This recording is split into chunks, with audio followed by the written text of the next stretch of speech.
토론 20분간의 토론으로 이어지겠습니다.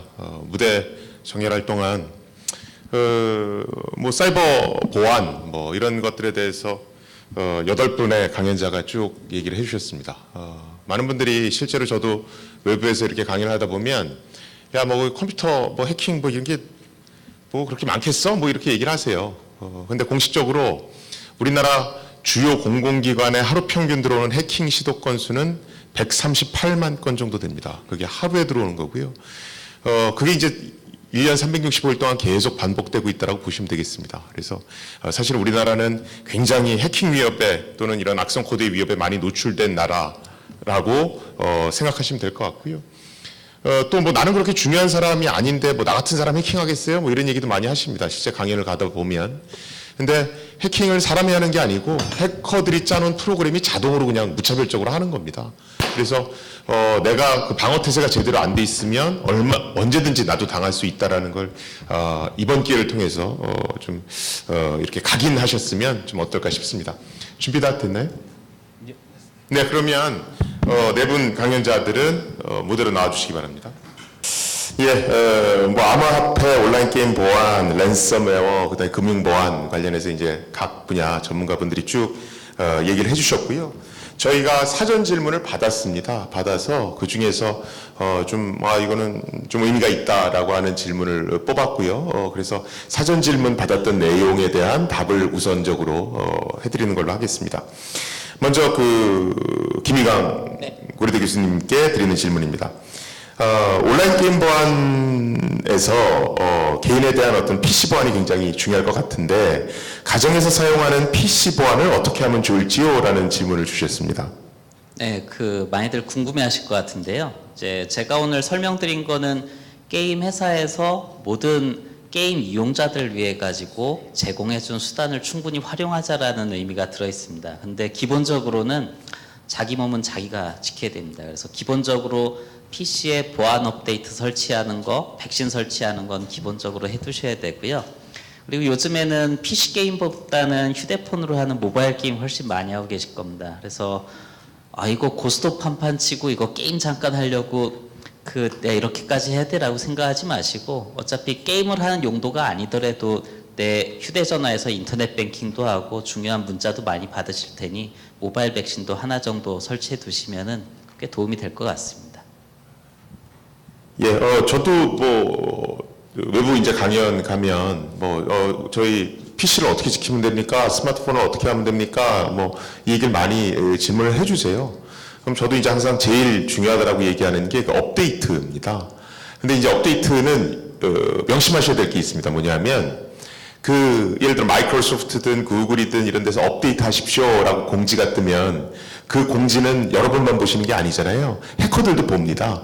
그러면 그 공지를 딱 보는 순간에 어느 부분에 문제가 있구나 이러고 해커들이 안다는 얘기죠. 그래서 업데이트 공지가 뜨면 해커들이 즉각적으로 공격 프로그램을 작성하기 시작합니다. 그래서 업데이트를 하시는 건 못지않게 중요한 건 즉각적으로 업데이트를 하셔야 되는 겁니다. 그래서 나 그거 뭐 밀어놨다가 주말에 그냥 한꺼번에 해야지. 그러면 그 사이에 내 PC, 내 스마트폰이 무방비로 노출될 수가 있거든요. 그래서 업데이트 공지가 뜨는 순간 즉각적으로 업데이트를 해야 되겠다라고 같이 기억해 두시면 좋을 것 같습니다. 두 번째는 이제 한국인터넷진흥원의 이동근 단장님께 드린 질문입니다. 사실은 이 질문을 드려야 되나 꽤 제가 좀 고민을 했습니다. 이게 쉬운 얘기가 아니라서. 자, 랜섬웨어 예방책으로 백업을 자세하게 설명을 해주셨는데 그 백업 말고도 개인 이용자가 적극적으로 해야 할 사항은 무엇인가요? 라고 질문을 주셨습니다. 예, 제가 이제 오늘 주로 백업을 중심으로 말씀을 드렸는데, 이제 백업은 아까 말씀드린 것처럼 이제 최후의 방어 라인이죠. 이제 백업마저 무너지면 이제 방법이 없는데, 그 앞 단계에서도 해야 될 일들이 많습니다. PC 게임 보안이나 아니면은 이제 금융 보안처럼 개인이 사용하고 계신 PC라든지 이런 거에 대한 보안을 철저하게 관리하는 게 필요합니다. 그 중에 첫 번째가 최신 보안 업데이트, 백신 설치, 여러 가지가 있는데, 문제는 그거 같습니다. 저도 이제 여러 가지 케이스를 보면, 실천을 하지 않는 부분, 그러니까, 알고는 있지만 실제 행동으로 하지 않는 게 굉장히 큰 보안의 홀이라고 생각합니다. 저희가 이제 해킹 사고 당했어요라고 해서 가서 보면 알고는 있지만 실제 그럼 보안 업데이트 하셨어요? 가서 보면 실제는 안 하고 계신 거죠. 예. 그래서 제가 당부드리고 싶은 거는 일단 오늘 여기서 배우신 뭐 최신 업데이트 해야 된다, 뭐 이렇게 백신 설치해야 된다 여러 가지 이제 수칙을 안내해드렸지만 과연 이걸 이제 실제로 실천하고 있는지에 대해서 한번 생각해 보시는 게 어떻게 보면 예방을 하는데 큰 도움이 되실 거라고 생각이 됩니다. 예. 그러니까 백업하라는 얘기시죠? 예, 백업이 제일 중요합니다. 예, 백업은 진짜 여러분들 집에 가셔서 백업 때는 이제 다시 한번 확인해 보시는 게 굉장히 중요할 것 같습니다. 그러니까 랜섬웨어는 사실은 악성 코드, 그러니까 컴퓨터 바이러스에 감염이 안 되는 게 제일 중요하겠죠. 근데 일단 감염이 되면 고치기가 쉽지가 않습니다. 그거 뭐 정부기관에서 암호화된 거 다 풀어주시면 안 돼요? 근데 그게 이렇게 만만치가 않거든요. 해커들도 공부 열심히 하기 때문에 잘 안 풀리는 걸로 또 다 합니다. 그래서 사실은 백업이 제일 중요하고요. 여기서 하나만 그냥 첨언을 드리면 백업하세요 그랬더니 그것도 클라우드에 올려놓으시더라고요. 그게 클라우드에 올려놓으시는 건 별 의미가 없습니다. 이게 일단 클라우드라는 게 인터넷에 연결되어 있기 때문에 여러분들 PC가 감염이 되기 시작하면 클라우드에 있는 자료들도 랜섬웨어에 공격을 당할 수가 있거든요. 그래서 여기서 백업은 인터넷과 분리된 저장 매체에 백업을 하시라라는 얘기고요. 사실은 저 같은 경우도 그런 매체가 한 두세 개가 있습니다. 그래서 동일한 내용을 두세 군데 이제 백업해 놓는 거죠. 그래서 그런 것들을 사실 가급적 이렇게 생활하시는 게 제일 중요한 것 같고요. 내 휴대폰에는 뭐 사진 데이터밖에 없는데, 근데 요새 스마트폰 그 저장 용량이 커져서 굉장히 많은 사진이 들어가 있습니다. 뭐 여행 사진도 그런 거로 다 찍으시잖아요. 근데 그런 것들이 사실은 랜섬웨어에 감염돼서 내가 더 이상 볼 수 없다라고 그러면 그 상실감이 생각보다 굉장히 크신 것 같더라고요. 그래서 사진 정보 같은 거 너무 이렇게 스마트폰에 많이 쌓아두지 마시고 정기적으로 이렇게 외부 저장 매체 백업하시는 그런 어떤 습관을 들이실 필요가 있을 것 같습니다. 세 번째 질문은 금융보안원의 박신홍 차장님께 드리는 질문입니다. 지금 보면 우리가 쭉 어떤 거 주의하세요, 어떻게 예방하세요, 이런 어떤 얘기들을 쭉 말씀을 드렸어요. 그런데 뭐 내가 깜빡하고 아니면 뭘 실수를 해서 이미 해킹을 당하시는 분들도 있습니다. 일단 해킹이 당하고서 내가 금전적인 피해를 보면 그 다음에 중요한 거는 신고를 하는 일이거든요. 그런데 실제 뭐 관계계 기관에 신고해 보신 분들 입장에서 보면 그 신고라는 게 그닥 그렇게 녹록지가 않습니다. 그래서 실제로 금융정보 유출이 발생해서 신고를 해야 될 때 관련 증거 기록 같은 것들은 어떤 식으로 어떤 것들을 모아서 어떻게 제출해야 됩니까? 라는 질문을 주셨습니다. 거기에 대해서 답해 주시죠. 사전 질문에 나왔던 내용인지 모르겠는데 이 관련 금융정보 기록 같은 경우는 사실 자기가 뭐 기본적으로 이체를 한다던가 이체를 했던 정보 아니면 뭐 전화 통화를 했었다면 그런 녹취 정보 이런 정보들을 전부 녹취를 하고 사진으로 남기고 또 거래를 했었다면 거래에 대한 정보들을 모두 저장을 한 다음에 그 다음에 그거에 대해서 아마 경찰 기관에 신고를 하고 그런 식으로 보관을 해서 신고를 해야 될 겁니다. 네. 근데 또 지금 사실은 답변해 주시는 분들이 전부 다 단문으로 답변을 해 주셔서 제가 계속해서 지금 말을 보충해야 되니까 쉽지가 않습니다.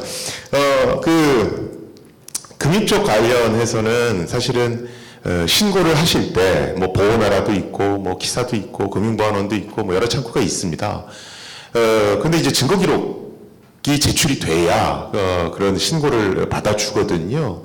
그래서 예를 들면 뭐 어떤 스미싱이나 이런 걸로 의심되는 문자가 있으면 그런 거 사진을 캡처해 놓으신다든가 아무튼 여러 가지 조치를 취해 놓으시는 게 사실은 중요합니다. 근데 보통 대응하는 걸 보면 예를 들어서 뭐 여러 가지 어떤 메신저라든가 이런 걸로 뭐 사기성 문자가 온다거나 아니면 게시판에 뭐 어떤 글이 올라온다거나 아니면 이러면 막 흥분하셔서 그 양반들하고 막 싸우세요. 막 싸우시고 너 신고할 거야 이러고 막 그래 너 어디 두고 보자 뭐 이런 식으로 선전포고를 한 다음에 어떤 조치를 취하려고 그러시거든요.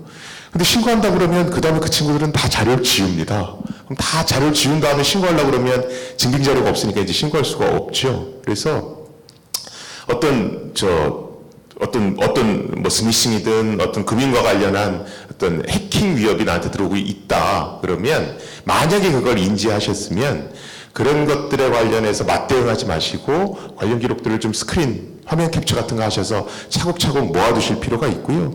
그 다음에 어떤 내 PC가 이렇게 해킹당한 걸로 의심된다. 근데 내가 어떤 조치를 취할 수 없다. 그러면 그걸 괜히 어떤 걸 해보시려고 네이버 뭐 이런 거 검색하셔서 하시다가 어떤 증거 자료까지 다 지워버리는 우를 범하지 마시고 그냥 그 상태로 키사에 또는 금융보안원에 전화를 해보시는 게 가장 좋을 것 같습니다. 그래서 내 하드디스크에 지금 악성 코드가 설치된 것 같은데 이런 것들을 좀 체크를 해봐 주십시오. 그러면 이제 원격으로 지원하는 서비스도 있고 뭐 여러 가지 프로세스들이 있거든요. 그래서 그런 어떤 절차에 맡기시는 게 좋지. 보통 이제 초창기에 간단하게 검색을 하신다거나 아니면 뭐 이렇게 민간요법 쓰시듯이 하시다가 뭐 나중에 증거 자료까지 전부 다 소실되는 경우도 많거든요. 그래서 그런 것들 가급적 내가 잘 모르겠으면 손을 대지 말고 관련 기관에 문의를 한다라고 생각을 하시는 게 좋을 것 같습니다.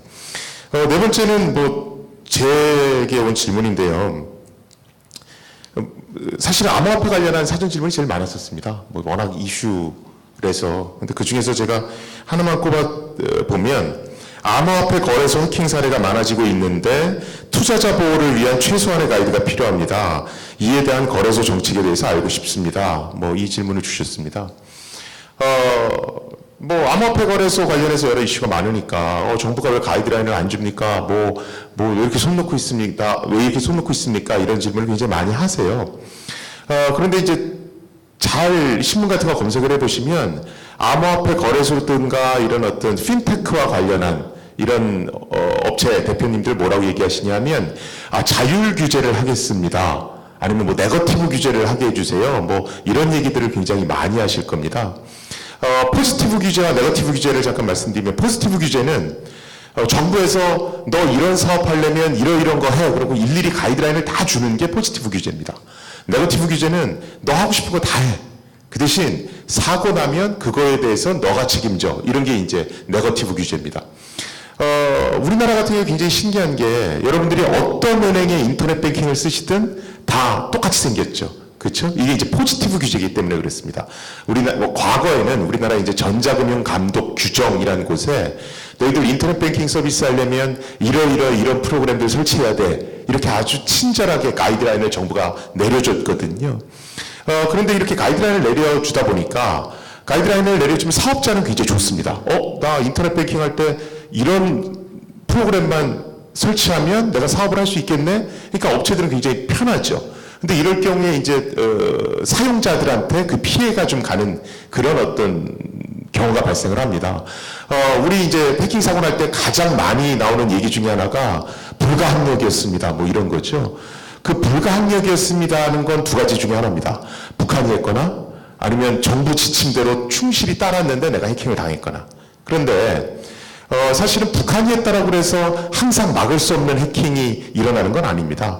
미국의 소니 픽처사 같은 경우에는 북한에 의해서 해킹을 당했다라고 밝혀졌음에도 불구하고 소송에 당해서 실제로 손해배상을 전부 다 하게 된 그런 사례도 있고요. 또 정부가 가이드라인을 주는데 아주 높은 수준에 맞춰서 가이드라인을 줄 수가 없습니다. 왜냐하면 인터넷 뱅킹 사업자 또는 금융기관이 사용자들 규모가 다 다르거든요. 그러다 보니까 평균적인 눈높이에 맞춰서 보통 가이드라인을 줍니다. 그러면서 이제 정부는 뭐라고 생각을 하냐면 내가 이렇게 최소한의 가이드라인을 주면 플러스 알파를 업체가 더하겠지 이 생각을 하거든요. 근데 문제는 이제 우리나라 업체들의 경우에는 딱 그 가이드라인만큼만 합니다. 그러다 보니까 이제 조금 그거보다 수준 높은 공격이 들어오면 뚫리는 경우가 많죠. 그 다음에 이제 세 번째 어떤 부작용이 생기냐면 자유로운 어떤 신규 서비스가 나오기가 굉장히 힘듭니다. 뭐냐면 정부가 가이드라인을 줘야 어떤 걸 하든 버릇이 생기다 보니까 신규 서비스가 나왔을 때 내가 이걸 어떻게 막아야지 정부가 가이드라인을 줘야 될 텐데 이런 어떤 좀 수동적으로 움직이는 그런 문제가 생긴단 말이죠. 그래서 지금 우리 정부는 암호화폐를 비롯해서 모든 핀테크에 있어서 네거티브 규제를 바꿨습니다. 이제 가이드라인 안 주겠다는 얘기죠. 그렇죠? 그러다 보니까 이제 암호화폐 거래소도 우리가 자율 규제하겠습니다라고 얘기를 하고 있는 거고요. 그런데 여기서 명심하셔야 될 게 자율 규제라는 건 내가 마음대로 하고 싶은 대로 할 테니까 정부는 간섭하지 마세요. 이 뜻이 아니고요. 자율 규제는 내가 알아서 사용자들을 보호하겠습니다. 그리고 책임은 내가 지겠습니다. 라는 말과 똑같습니다. 그래서 사실은 자율 규제를 하겠다라고 그러면서 정부의 최소한의 가이드를 달라고 하는 건 좀 문제가 있거든요. 그래서 암호화폐 거래소에 대해서 자율 규제를 하시겠다라고 얘기를 하셨다라면 그러면 스스로 알아서 내가 사용자를 어떻게 보호할 것인지 대책을 마련하셔야 되고요. 스스로 못하시면 국내 업체나 외국 기업의 컨설팅 잘하는 기업들이 있습니다. 거기에 의뢰를 하셔서 대가를 지불하시고 컨설팅을 받으시면 됩니다. 그리고 일반인들 입장에서는 어떻게 보시면 되냐면 반드시 이 업체가 어떤 자율규제의 원칙에 따라서 어떤 소비자 보호 대책을 하고 있는지 또 반드시 약관 같은 걸 보셔서 만약 문제가 발생하면 손해배상을 어떻게 하기로 되어 있는지를 한번 보실 필요가 있습니다. 그리고 신생업체 같은 경우에는 아주 큰 규모로 해킹이 발생하면 손해배상을 다 할 수가 없잖아요. 그래서 그것과 관련해서 어떤 보험을 들었는지를 한번 체크해 보시면 그나마 조금은 나를 보호하는데 좀 도움이 되시지 않을까 싶습니다.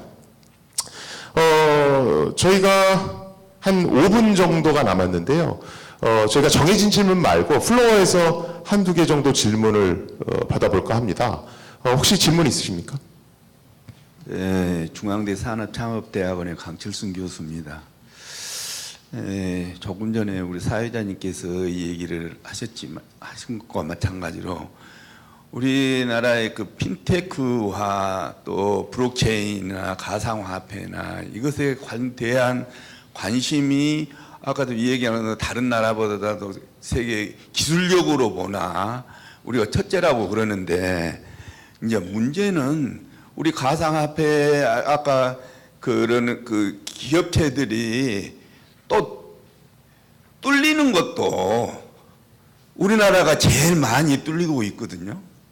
그렇다고 그러면은 정부에서 우리가 새로운 성장 산업으로 4차 산업으로 핀테크나 뭐나 이런 걸 해서 봐보면은 기술은 선진국이라고 그러는데 실질적으로 그런 것을 담당하는 것이 우리가 지난번에 작년에 우리 핀테크 가상화폐에 관련되는 피해자들을 보호한다 그래가지고 법무부에서 규제를 한다고 그렇게 나왔어요. 그거 실제로 그 업무를 담당하는 것은 기획개정부나 금융감독위원회나 이런 데에서 하는 건데 먼저 그렇게 규제를 안 한다고 그래 놓고는 정부에서도 아직까지 막 그것에 대한 정리가 안 되고 있는데 그렇다고 그러면 우리나라에서 그러는 것, 그 사고에 대한 것들이 아까 조금 전에 네거티브 시스템으로 한다고 그랬는데 네거티브 시스템으로 하면은 그 기업체들이 자율적으로 잘해서 그런 것들이 피해자가 없도록 그렇게 해야 하는데 우리 다른 나라보다도 우리나라가 제일 또 그런 사고가 많이 나는데 그런 것들은 그 대책은 정부는 어떻게 해야 하고 민간 자율에 하는 사람들은 어떻게 해야 하는 것인가 하는 문제하고요. 또 하나 우리가 지금 아까 그 우리 일반 거래에서 개인이 그 정보를 할 때 우리가 액티브 사용을 해가지고 그런 그 것들을 정부에서 그런 절차를 없애가 가지고 자유롭게 하겠다고 그러는데 실제로 그것이 가능한지 거기에 대한 대책이 좀 구체적으로 되어 있어야 하지 않나 하는 것에 대한 대답을 좀 해주셨으면 감사하겠습니다. 네, 암호화폐에 대한 질문을 하나 주셨고 그 다음에 액티브엑스 관련한 질문을 하나 주셨습니다. 사실 뭐 민간하고 정부 쪽을 걸쳐서 이렇게 질문을 하셨기 때문에 제가 답변할 내용은 아닌데 누가 하시겠습니까? 라고 해도 아마 못 하신다고 그럴 겁니다. 이거 산하기관에서 오셨기 때문에. 그래서 암호화폐는 제가 얘기할 테니까 액티브엑스는 두 분 중에 한 분이 하시죠. 누가 하시겠습니까? 먼저 하시겠습니까? 액티브엑스. 그 액티브엑스 같은 경우에는 지금 저희 정부, 그러니까 과기정통부하고 저희 한국인터넷진흥원에서 그 웹표준 기술을 적용해서 가능한 액티브엑스를 걷어내는 작업을 계속 하고 있습니다. 그래서 이제 목표가 이제 주요 사이트들부터 시작해서 점점 액티브엑스를 이제 제외해 나가고 이제 공공 분야도 점차적으로 이제 액티브엑스를 제외해 나가는 걸로 해서 이들 환경이 이제 표준에 맞춰서 자유롭게 쓸 수 있도록 이제 그렇게 환경 개선을 하는 작업을 계속 진행 중에 있다고 말씀드릴 수 있을 것 같습니다. 예. 네, 암호화폐 거래소 관련해서는 일단은 암호화폐 거래소든 그게 어떤 4차 산업혁명의 새로운 기술이든 간에 네거티브 규제로 가는 건 분명히 맞습니다. 그래야 소비자를 보호할 수 있는 거고요. 네거티브 규제 방식에서 정부한테 가이드라인을 요구할 수는 없는 거고요. 그래서 1차적으로 일단 암호화폐 거래소에 국한해서 얘기하면 1차적으로는 암호화폐 거래소들이 자율규제를 해야 됩니다. 자율규제를 하려면 거기에 맞게끔 돈도 써야 되는 거고요. 그래서 전문업체에 컨설팅도 받고 보험도 들고 그래서 자율이 그냥 주어지는 건 아니잖아요. 거기에 대한 책임도 주어지니까요. 그래서 업체 스스로 자율적으로 해야 되는 것이 맞는 거고요. 그럼 정부는 손 놓고 있으면 되냐? 그건 아닙니다. 뭐냐면 실제로 이런 어떤 암호화폐와 관련해서는 업체가 제대로 자율규제를 하고 있는지 또 이런 것들을 일반인들이 판단하기가 굉장히 어렵습니다. 그래서 시장이 이런 옥석을 제대로 구별하도록 시장에 건전한 정보가 많이 주입되도록 노력할 필요가 있습니다. 예를 들면 어떤 제도가 있어서 이런 것들 인증받는 것들은 좋은 걸로 친다라든가 아니면 사이버 어떤 보험과 관련해서는 어떤 것들이 있다든가 그래서 이런 것들을 시장에 계속 공급을 해줘야 되고요. 제가 세 번째로 부탁하고 싶은 건 사실은 시민단체들의 역량이 좀 강화될 필요가 있습니다. 외국과 국내 시민단체는 조금 다른 면을 보입니다. 전 세계에서 IT 분야에 가장 특화된 시민단체를 꼽으라면 미국의 EFF라고 하는 단체가 있습니다. 전자개척자 재단이라고 하는 곳이고요. 이 전자개척자 재단은 굉장히 막강한 변호사들도 그 안에 있지만 기술적으로 굉장히 뛰어난 인력들도 그 안에 있습니다. 그래서 암호화폐든 뭐든 여러 가지 어떤 기업체들이 어떤 걸 하려고 그러면 이 시민단체가 나서서 어떤 눈을 시퍼렇게 뜨고 굉장히 강력한 어떤 자율규제를 하도록 노력을 하거든요. 그런데 그런 면에 있어서 우리나라 시민단체는 약간은 법적으로 치우친 면이 있습니다. 그러다 보니까 기술에 대해서 제대로 판단하거나 이해하는 면이 좀 약하죠. 그래서 우리나라 시민단체도 어떤 법적인 것들만 자꾸 주목할 것이 아니고 여러 가지 어떤 보안 전문 그룹이라든가 이런 민간단체와 협업을 한다든지 해서 어떤 기술적인 면도 좀 끌어올릴 필요가 있습니다. 그렇게 함으로써 어떤 자정 능력이 극대화되도록 조금은 시민단체도 노력을 해야 될 것 같습니다. 예, 이렇게 해서 사실은 두 가지 질문을 받으려고 그랬는데 한 분이 두 개의 질문을 해주셔서 여기서까지 일단은 플로어 질문은 마치려고 하고요. 지금 뭐 강의한 내용들은 전부 다 동영상으로 올라갈 것이고 또 여러 가지 질문하실 수 있는 컨택 포인트들이 전부 다 공지될 걸로 저희가 알고 있습니다. 그러니까 그런 것들을 통해서 질문을 주시면 저희 발표자들이 아마 거기에 대해서 성심성의껏 답변을 해올리지 않을까 싶습니다.